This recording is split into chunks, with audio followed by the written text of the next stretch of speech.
Swastiastu.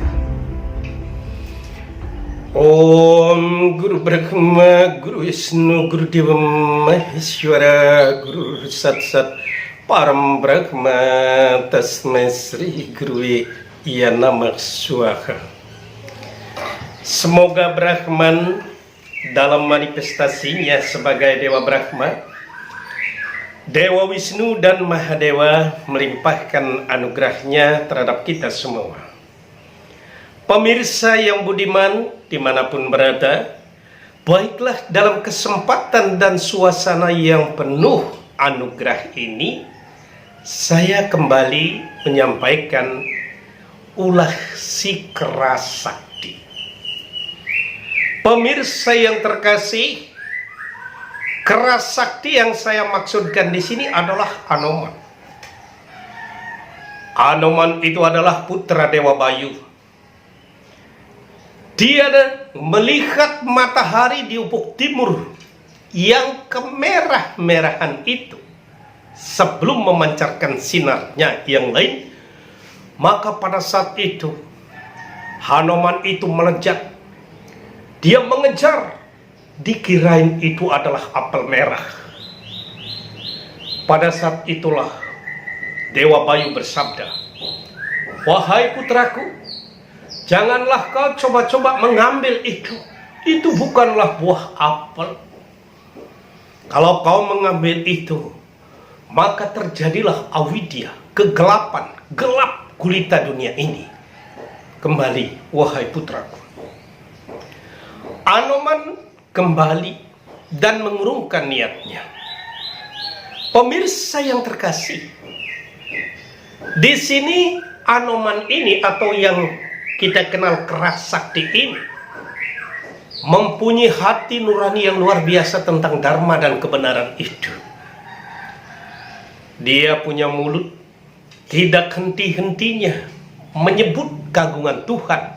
Dalam hal ini, dalam konteks Anoman ini adalah avatar Dewa Wisnu yang dikenal dengan Sri Rama.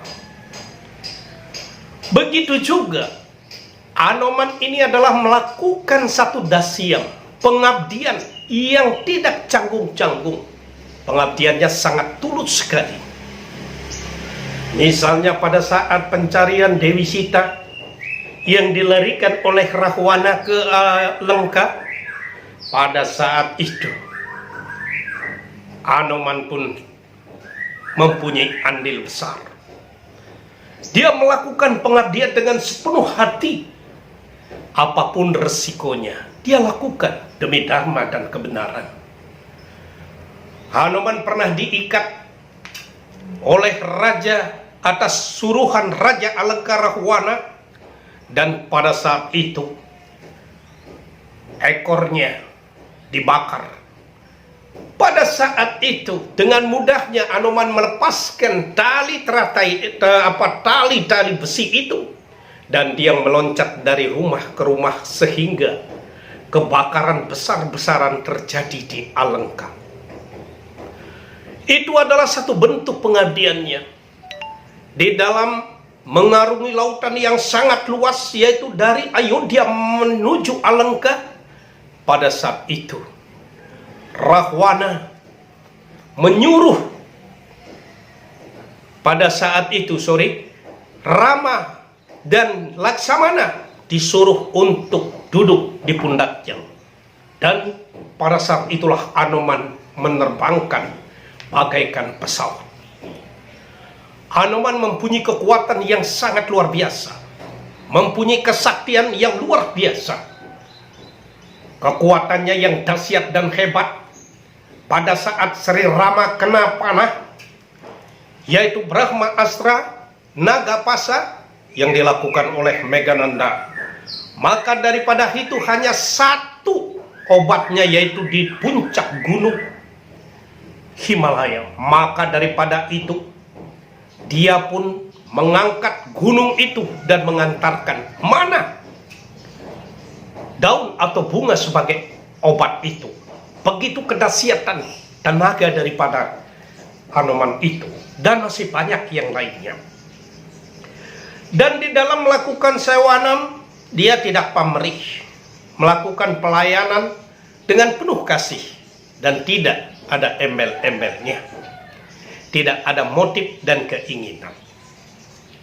Pemirsa yang budiman dimanapun berada, kisah singkat selesai perang Ramayana ini, pertempuran antara Rahwana dengan Rama, maka pada saat itu dimenangkan oleh Rama yang berada pada pihak dhamma maupun kebenaran.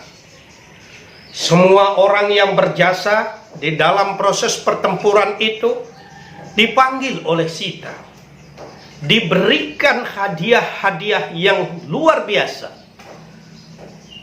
Maka pada akhirnya tinggal giliran Hanuman.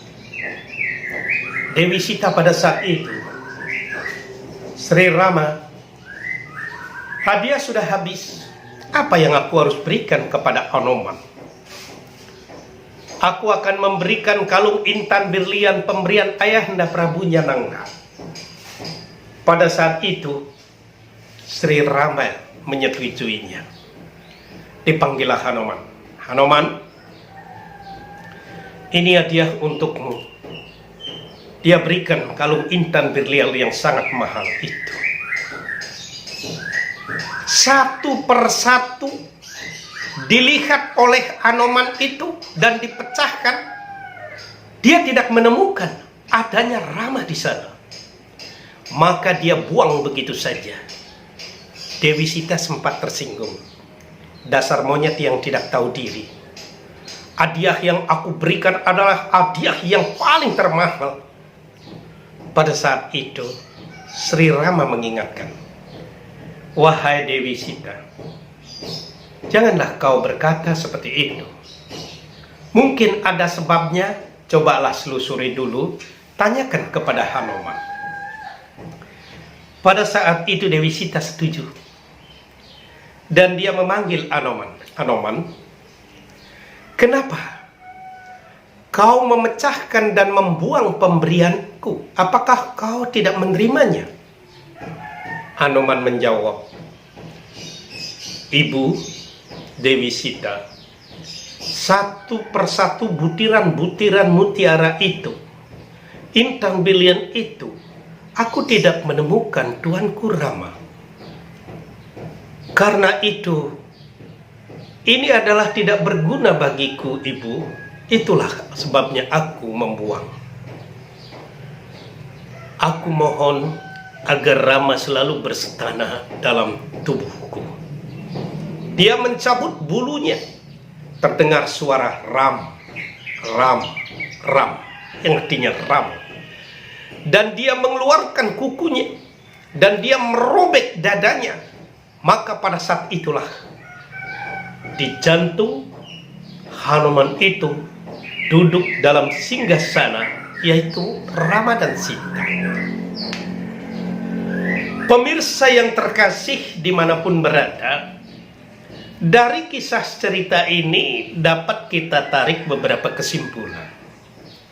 Yang pertama, kita mensyukuri dalam hidup ini diberikan hidup dan diberikan kita mulut.